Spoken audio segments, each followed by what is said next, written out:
Dari jadwal yang telah resmi dirilis oleh PT LIB, skuad Sriwijaya FC akan melakoni laga perdananya di babak penyisihan Grup X dengan menghadapi Persiba Balikpapan pada tanggal 15 Desember. Kemudian skuad Sriwijaya FC akan melakoni laga keduanya dengan menghadapi Persis Solo pada tanggal 19 Desember. Sedangkan di laga pamungkas pada tanggal 22 Desember, skuad Sriwijaya FC akan menghadapi Rans Cilegon FC.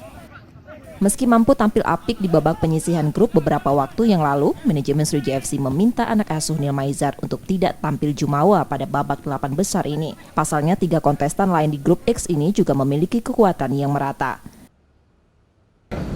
Jadi sama pada saat di sebelum-sebelumnya kita tidak pernah menganggap tim ini semuanya lemah atau di bawah SFC.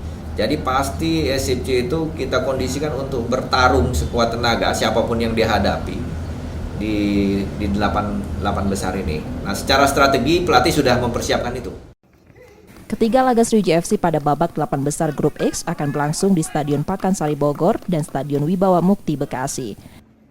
Nur Muhammad, Kompas TV, Palembang, Sumatera Selatan.